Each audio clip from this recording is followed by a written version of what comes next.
You're welcome. See, I asked your permission if I should, or your advice on whether I should include that. Originally, that was going to be the call everybody in, but I'm so sorry. Thank you for being patient with the technical issues, and hopefully we have all the tech happening now. Um, I just want to. I have done this talk before, but it's been a few years. So if you remember it and you're like, oh no, I'm going to be bored, no worries. I added new stuff for the repeat viewers, and if you're new, then I apologize. I'm sorry. Anyway, so this is one of my favorite renditions of the We Three Kings carols. It has a pretty typical, very traditional depiction of there are three wise men. They represent the three races of man, we are being the very traditional depiction. There are, however, some inaccuracies in this. The first one you probably noticed is that camels do not actually have upper dentition. So those teeth were not anatomically appropriate. I know, it's like that's the first thing that should jump out at you. We then also might consider that the three kings may not have been, and almost certainly were not, three kings. So there we go. Okay. So what can we know about who the Magi might have been? Obviously, I'm going with like my best probabilities, historically speaking. I was not there. I can't speak to it, but I do think, sometimes there's well, they weren't three kings, but we can't know anything else about them. And I'm like, I'm sorry, God gave us like brains and we have history and science and we can do a little bit more. This is the first known depiction of the Magi. This is from a 4th century sarcophagus, the sarcophagus of St. Agnes, in case you need to know for Jeopardy later. What's interesting about this is we do show three.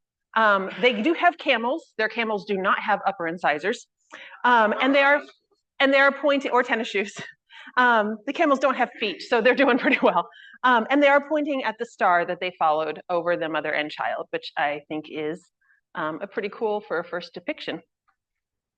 Yes. And he's not in a manger. He is not. We'll come to that. Please hold. Yeah.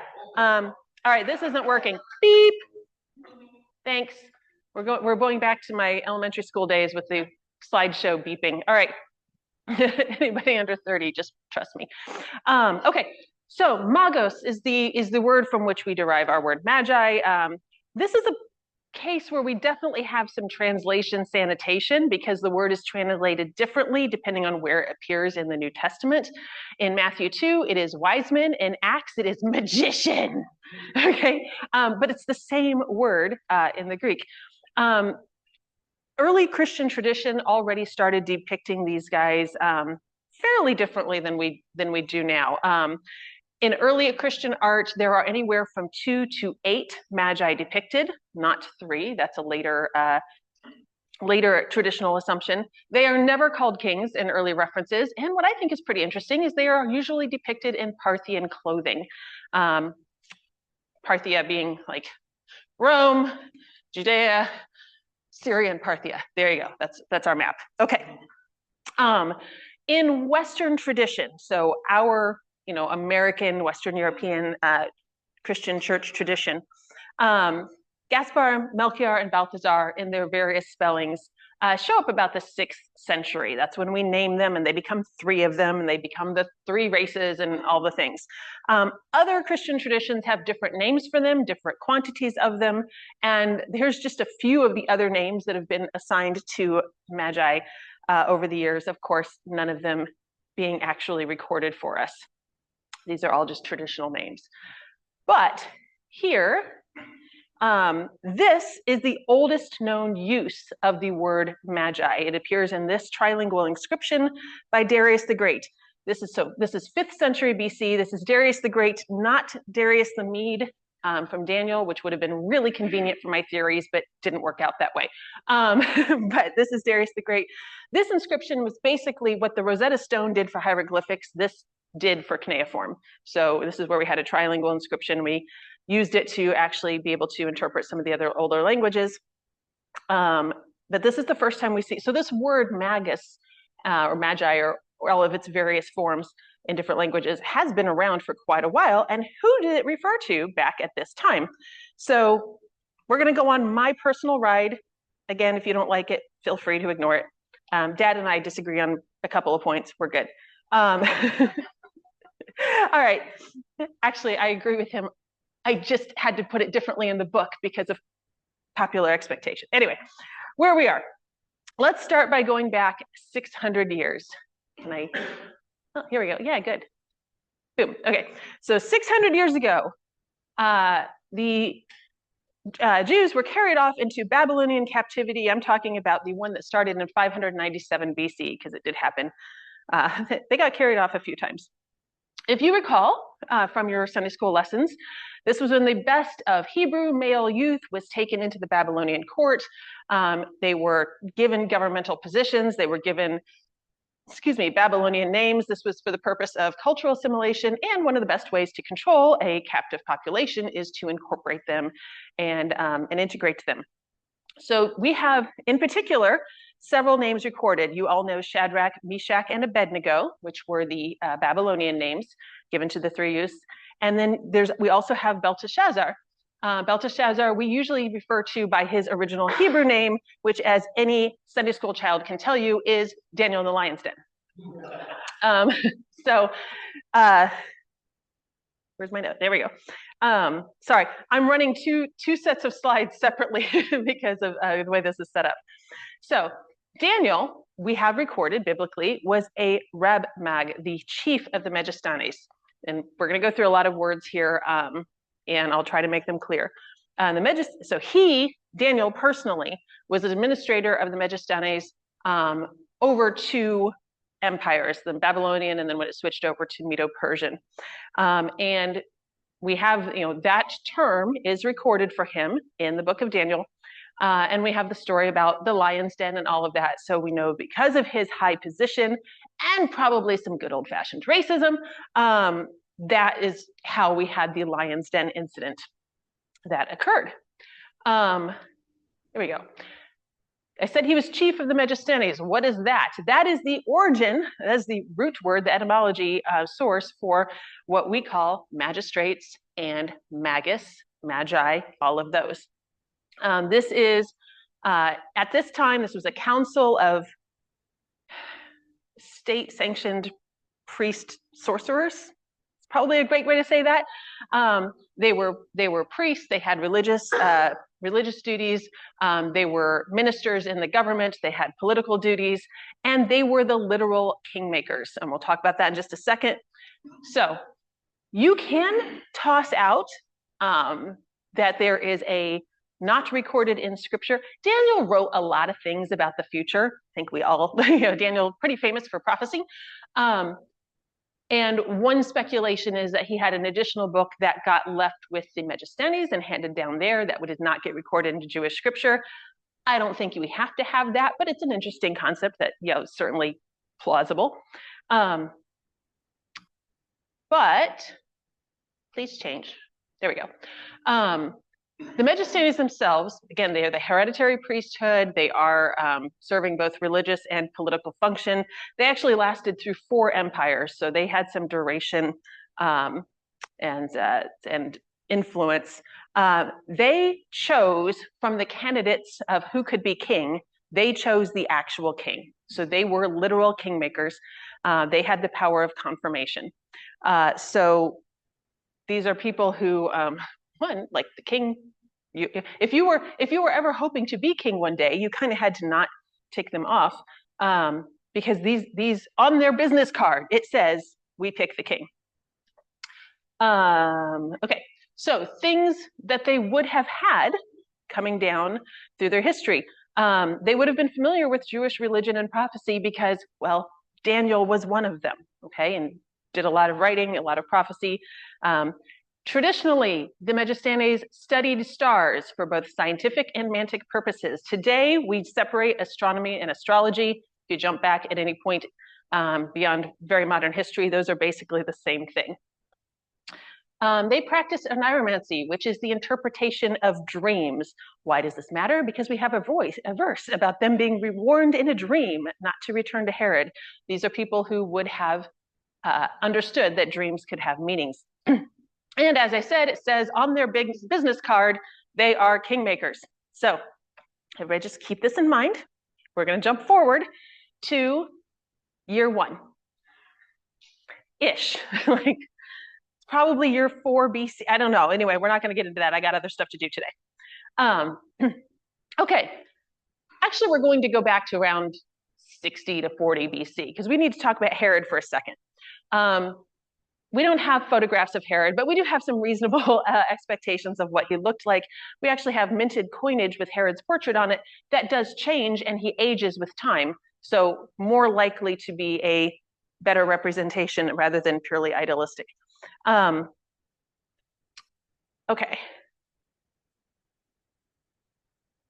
Please just change. Thank you. All right. 63 BCE. Pompey the Great conquers Jerusalem. Jerusalem now becomes a Roman vassal state. 20 years after that, in the 40s, Herod is appointed governor under Caesar. We're doing like just a super fast view of Herod right now. Do not worry about remembering these dates. I'll tell you the important dates later. All you need to know right now is Jerusalem gets brought into Rome, the Roman Empire. Herod's now in charge. Herod is just kind of an impressively terrible but impressive politico. He's supporting, he gets made king under Julius Caesar. He's supporting Brutus and Cassius. By supporting them, I mean he's giving them phenomenal amounts of money. And again, as it says here, selling entire cities into slavery in order to generate large sums for them. Then 44 BC, something happens. Does anybody stay awake? I'm sorry? Oh yeah, just like that. Julius Caesar gets obliterated in the Senate, and so Herod's political footing has shifted. I know, you guys are, here we go. I didn't put it in there so that everybody would be silent. It's fine. It's okay. I mean, I thought like if anybody needed a hint on what happened in 44 BC, here we go. All right. So all the political footing has shifted. Herod immediately meets up with Mark Antony, convinces him that, yes, when I was giving all that money to Brutus, that was super fake. I was supporting you the whole time. It works. He becomes allies with Mark Antony. He actually shares mining rights with Cleopatra that make an obscene amount of money. Fast forward in time, Mark Antony dies. Herod's like, Octavian, I was rooting for you the whole time. And again, it works, okay? So this guy really is kind of an impressive, terrible person, but an impressive politician. And for reasons that we'll get into in just for a moment, he did marry a woman called Mariamne, who was the granddaughter of Hyrcanus, the high priest of Jerusalem. By all accounts, he did like her, but I don't think we can by any terms call the relationship healthy. So whenever he would leave to negotiate with Mark Antony or with Octavian, he left orders that if anything happened to him on his political trip, she should be killed so that no other man could have her. This predictably soured her relationship with him. Eventually he had her killed, but he felt really bad about it, so he built this beautiful tower in her memory. This is actually a model. The tower no longer remains. It's from a really gorgeous medieval, ancient model of ancient Jerusalem. And we should also know that, there we go. Herod also killed not 1, not 2, but 3 of his own sons, leading to a very famous quip from Augustus. It's safer to be Herod's pig than his son, because he's an Idumean Jew. He wouldn't eat pork, but he would kill his kids.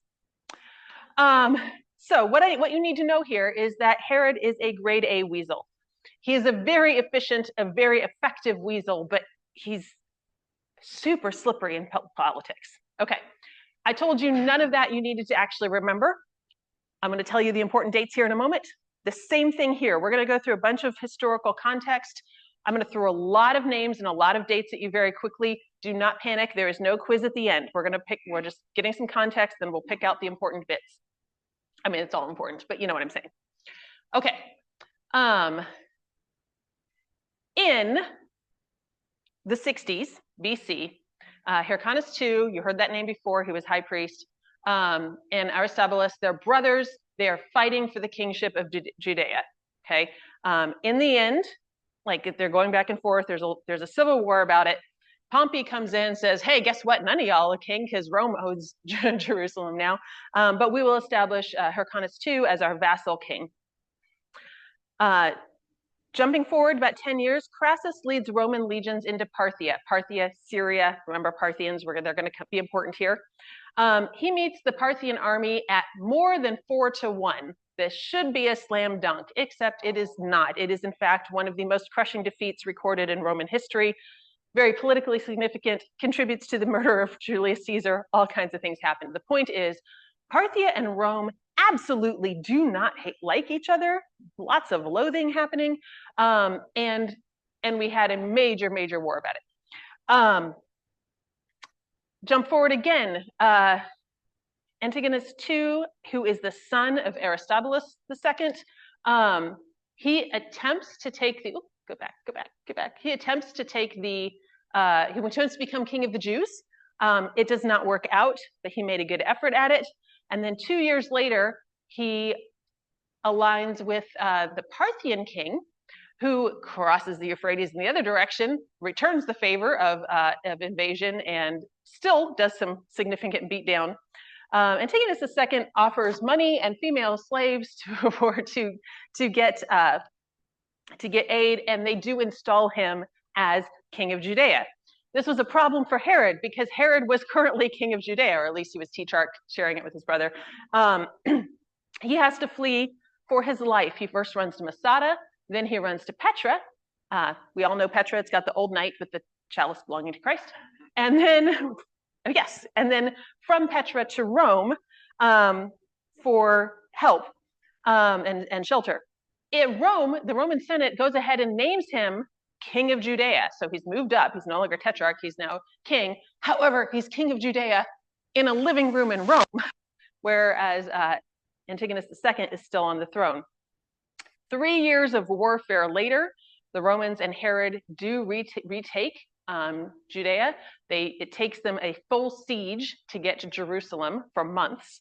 Herod cannot claim high priesthood. In many cases, the king and the high priest were conveniently the same person. But he cannot because he's a Edomian. Please come back, thanks. So he sends away his current wife and child to marry Mariamne so that he can get some additional political clout. And then jump forward, he does negotiate the return, like, hey, Parthians who took away our high priest, we can have him back. He's damaged. They mutilated his ears, so he's no longer eligible to be high priest because you can't have any physical defects. But he's still the ranking Hasmonean senior figure and potential vassal king, so Herod kills him. Mark Antony dies, a bunch of stuff happens. The Syrian king who gave back Hyrcanus and then saw him get killed is salty about this, and everything's kind of a political mess, all right? So again, there will not be a quiz on these dates. What I want you to know is a lot of stuff is happening. There's a lot of animosity, many moving parts. So now we are going to get to the part where I will tell you, like, these are the parts that should probably stand out. All right. 40 years ago, Herod and his brother were tetrarchs. The Parthians invaded. The Parthians declared a new king of the Jews. Herod's brother died. Herod had to hop from place to place and eventually flee to Rome. And it took 3 years of war for him to be able to come home. Okay, got that? So Parthian kingmaker priests showing up and saying, hey, we're here for the new king of the Jews, probably triggers some bad flashbacks, all right? This is, this was a huge mess last time this happened. So even when, long ago, when I would read this verse, when Herod the king had heard these things, he was troubled, and all Jerusalem with him. And you're a kid in Sunday school, and you're like, sure, Herod was troubled because he doesn't want to be, he doesn't want not to be king of the Jews. But why would all Jerusalem care? All Jerusalem cares because they remember the siege in their lifetime and the 3 years of war that happened last time this took place. It's like, oh, okay, so this is one of those cases where verses make a lot more sense with the historical context. Dad and grandma lived through this. They do not want it to happen again. So this is why Herod, yeah, no kidding. This is why Herod kind of goes on a horrible baby murder spree, because again, this is not speculative to him. He knows exactly how Parthians showing up to name a new king of the Jews can work. But we're not going to end there, because baby murder is not actually my idea of Christmas. So let's talk about something a little beyond. So, and this was cleverly mentioned earlier. When did the Magi arrive? He wasn't in the manger in the picture on the sarcophagus. Yeah, they certainly did not arrive at the stable. And screwed up everybody's beautiful nativity scenes, but I'm sorry. But after they came into the house, they saw the child. This is what I usually see presented as evidence that they did not come to the stable. They call it a house. And I'm like, okay, you can get that, but like it's really could be close. It could be like 2 days later. It could be just, we called things. I mean, they never actually calls it a stable either. Hello. So there. But we can actually get a little bit more nitty gritty about this. Matthew 2 shows Joseph warned in a dream that Herod's doing stuff, and he departs the same night. So there's no delay. He immediately heads out to Egypt. However, we know that Mary and Joseph took Jesus to the temple for dedication when he was 40 years old. Well, yes. Thank you. Yes. That too. All right. Nothing happened when he was 40 years old. All right. So we know you could not have left for Egypt and then run back for the temple and then left for Egypt again. So we could not have left for Egypt before he was 40 days old. Therefore, we have in a liturgical tradition, the Feast of Candlemas, honoring the dedication of Christ at the temple. And that's traditionally February 2nd, being 40 days after the relatively arbitrarily designated date of December 25th. But we do know that there is at least 40 days in there. And this means that we should have Christmas presents in February. It is also, therefore, theologically completely valid to leave your tree and decor up until February. Which in some traditions is the end of the Christmas season, not so much in American evangelicalism, but honestly, anything that improves February, I'm for it. So we should probably import some of these traditions. Okay, so we went to the temple to do the dedication, which would be a lamb, unless the family was poor, in which case it's 2 doves. Jewish religious practice went through a lot of sheep, honestly. So 2 lambs per day are sacrificed in the temple just regularly. We need lambs for every Passover. We need lambs for the firstborn children. So we're working through a fair number of sheep. This would be another one of the verses. I'm going to jump back to regarding sheep sacrifice. This would be another one of the verses that you read in Sunday school, and then you're like, okay, sure. You shall take the fat of the ram and the fat tail and the fat that covers the entrails and the appendage of the liver and the 2 kidneys with the fat that is on them and the right thigh. And I don't know, like you look at Warner Brothers sheep with the bouncing around the fields. What is the fat tail? Okay, like what is this? Well, good news. Today's your day to find out. In the Middle East, we know you're all familiar with the camel. The camel has the hump. Of course, the hump is not bone, it's not like a turtle shell. The hump is just a lump of fat, and that is, it's not actually full of water. They don't store water in their hump like it's a bag of water. It is a very fatty area, and that is where they do store water and energy and other things. And it's really good fat, and it's highly desired for cooking. So this is something that has been the case for thousands of years. Camel humps have been valued for their hump fat. Camels developed this because they live in hot, dry areas, and having body fat all over is not great when you live in the desert. So you can concentrate your fat in one place. So you get all the biological benefits of having fat, but not spread all over the place where it gives you heat stroke. Camels are not the only animal that figured this out, okay? And There we go. In the Middle East, fat-tailed sheep are very common. We don't see them in the US because there's no biological advantage for them here.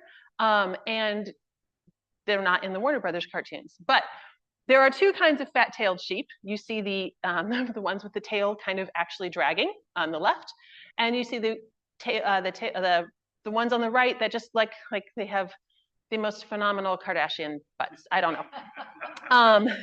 But these are actually extremely common. Even today, they're one of the most popular types of sheep. We just don't see them in this country because, again, there's no advantage to having them here. You'll notice here that the larger butts are on the males, not on the females. The females are spending energy in making lambs and producing milk. They do not have time or energy to spare to become the absolute units that these guys are becoming. And so it is the males with the much larger fat deposits that are used for sacrifice. And it's actually pretty convenient because you've got everything in one spot. You can take it off in one easy piece. It's got a very low melting point. It's considered the most delicious and the best cut of fat. I pulled these two images off a modern day recipe on YouTube. Like, this is just a normal thing. So we've got these fat-tailed sheep that we're using for sacrifice. We are using a lot of them, again, as I said, and because you need to have these sheep for ready access to the temple in Jerusalem, so you can get their sheep there daily. But also, you don't want to keep thousands of sheep in the temple courtyard for so many reasons. So you need the sheep nearby, and the temple flocks were kept in Bethlehem, which is good sheep country. So just to review that, the lambs destined for sacrifice were born in Bethlehem. Yeah. And then we have back in Micah this reference to Tower of the Flock, and that is, you would have stone kind of basically watchtowers, but instead of watching for foreign invaders, you're watching your herds of sheep flocks of sheep that are spread around. And these are old photos of a couple of these towers that had survived. And so this would be kind of a place, you'd bring your flocks by, the sheep would be out grazing, shepherds could go in and get shelter if they needed it, go in and make a fire in a safe place. They could bring newly lambed lambs. Unfortunately, that is the correct way to say that. Freshly born lambs, they could bring them in if they needed protection from predators, if you had a lamb who had just been born and needed a little bit of extra care, and you could bring them in, and then they would wrap them in these swaddling cloths, because like the high priest could not be disfigured, your lambs that you're going to take up to the temple could not have any marks on them. And so they would wrap them to keep them safe while they put them, because lambs don't sit still well anyway, so they could put them in these towers and prevent them from scraping themselves up.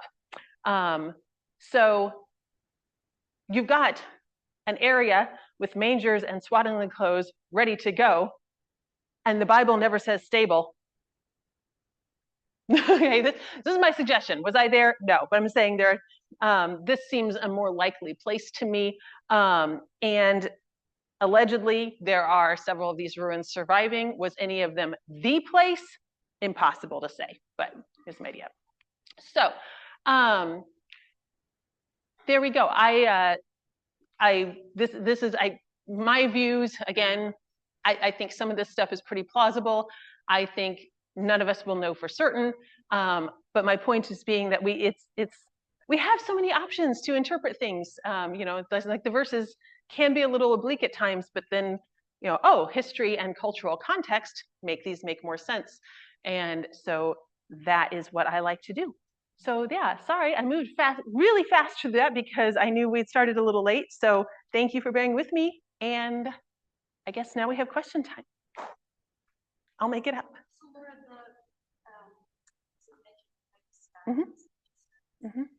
they would have been made up of people from that culture, not just Daniel. Right, the Megistanes would have been, again, they lasted through 4 empires, so they would have been Babylonian, but yes, they would have been locals in that culture, but obviously we were also bringing in anyone of talent and reputation in there. It's interesting that they would have welcomed someone from a distant land. Well, it seems like not everybody did welcome, because Daniel in the lion's den. But yeah, but with such a response, and I'm not pushing back. Oh, push back is fine. Yeah. Yeah. You know, someone like Daniel, cultural background, and with the responsibility. So, and that's a really good, it's a really good point, is like, well, are we bringing foreign influences into our king-making process? So several things. One, an awful lot of these empires were not as ethnically homogenous as we like to depict them. And, you know, we had a phenomenal amount of trade. Okay, so things I did not get into in here. One of the fairly prominent Magi hoaxes is there's a document about the ancient Chinese visiting the Nativity, and they are the alleged Magi, purported Magi. That we're pretty sure is, you know, it's a hoax document. Okay, but what we do know is there are links between the Megistanes and China, and so that's just, again, there was a lot more cultural interplay than a lot of times we tend to think about. So, well, not that they would have had the same perspective, but I know that today a good working cohort is people from various backgrounds. So men and women, Indians, Chinese, Americans. Yeah. That you're bringing all kinds of mindsets to the table to solve problems. Right. So I don't know that they would have. I don't think they would have phrased that in that way. They would have phrased, well, our king used to be this, but now this king is king over here, so we need to make sure our culture supports all of these things, because otherwise we have to vote out the king, and that gets awkward. So yeah, and I'm gonna totally blank. Somebody else, the Egyptian dynasty that came in, that and then all the yeah, and Hyksos, and then all of the art changed, and all of the depictions suddenly had different features and all of that, and then the dynasty changed again, and all of the art went back to something else, and yeah, so yeah, we did there was actually a lot more cultural interplay than sometimes we like to, you know, depict it in our very standard boring artwork. I have one more question. Yeah, I know the scripture says the Magi we saw his star. They came from the east. So is that what they're saying? It's a reference to when we were in the east, we saw his star. Yes. So we were in the east and we saw his star, is the general interpretation of that, as opposed to the star was in the east and we went toward it, which would have started them from Western Africa or Europe. So, which, hey, if anybody wants to explore that in fiction, I'm all up for it. But the traditional interpretation is that in the east, we saw his star and we came here. So, yeah. Yes? So Daniel, of course, was Jewish in Babylon at the time. And these Magi would have been probably associated with Micah, the prophet Micah. When you say associated with? They would have been aware of what Micah said in chapter 5. I just looked it up here. But thou, Bethlehem Ephrathah, though you be little among the thousands of Judah, yet out of thee shall he come forth unto me. That is to be the ruler in Israel, whose goings forth have been from old, from everlasting. So they would have known the target is Bethlehem. Maybe. So I was potentially, because where I would throw that in there is there's an awful lot of writings from 600 years ago that I don't have. And it would have been much more important for Jerusalem to preserve those prophets' writings than for the 4 different empires that had taken place in the meantime to preserve those.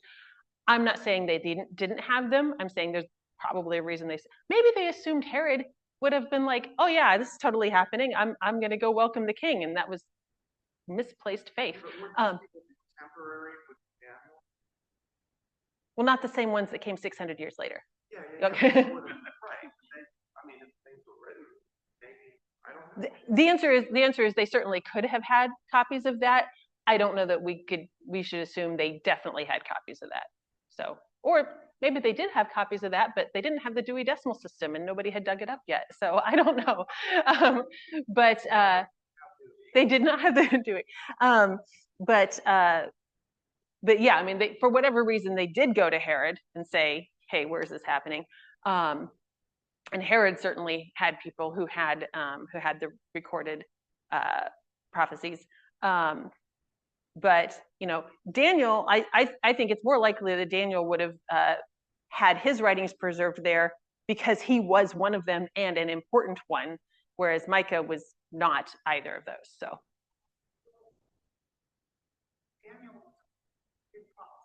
Mm-hmm. Mm-hmm. Not kind of. He was boss Magi. Yes. Yes. Well, the other Magi, they would have been into prophecies and that kind of stuff too. Yes. Well, it was prophesied way before Christ was even born that this was going to happen. So they would have known the prophecy. So therefore, I think they would have just followed the dreams of their prophecy, right? Yes. And again, I think it's a bit much to assume they had the whole Old Testament because that wasn't for them, right? Like anything Daniel would have written would have been part of their own lore. Stuff from a conquered people may or may not have been as important for them. But they could have read it, yeah. And I just don't want to make assumptions about what they had on their shelves. Yeah. Yes. I think it's interesting considering the weaseliness of Herod that the wise men thought it was a good idea to go to him and say, hey, where's this new king at? Because, Herod, the weaselly is, he's going to support whoever's going to come out on top. So. I mean, honestly, like it's fine to ask Herod because he'll just shift allegiances isn't an unreasonable view. Yeah. There was a major, we have recorded a major Parthian procession in a couple of decades before. So again, not unprecedented.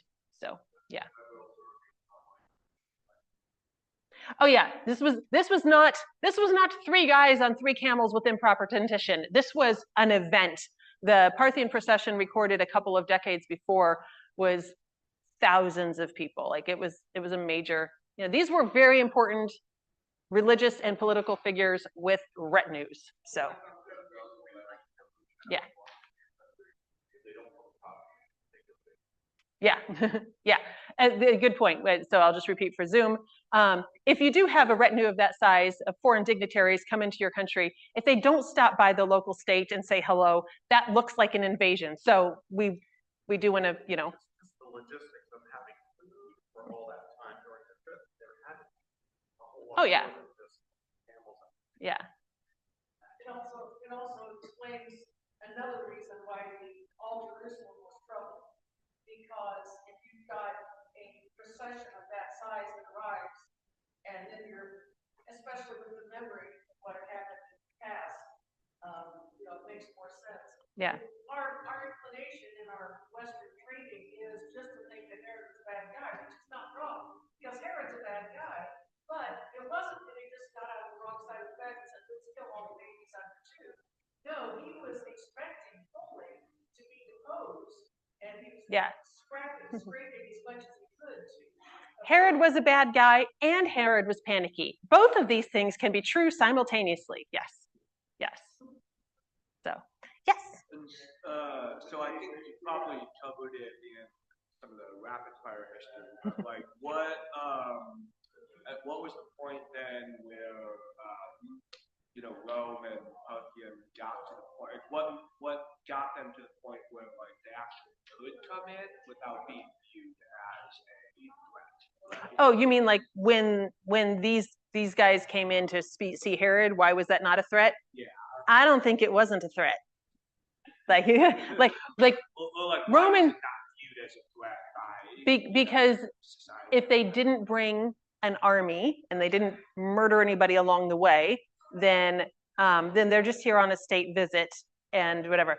But all Jerusalem was troubled, and the Rome and Syria were still on very snarky terms at this time, and it's probably a whole lot of I'm not going to be the one to shoot first, but I will be the one to shoot back was happening, is my guess.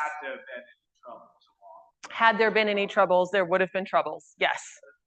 Yeah. And when Antiochus II was installed as king of the Jews by the Parthians, and I said he hired some help. They only sent him 500 guys to clear the palace and put him on the throne. And to the point that whatever procession came in was probably way more than 500 guys. So yeah, this would have looked like a threat. And Herod panicked, but he was also a bad guy. So both of these things are true. Yeah. So, okay, thank you guys very much for listening.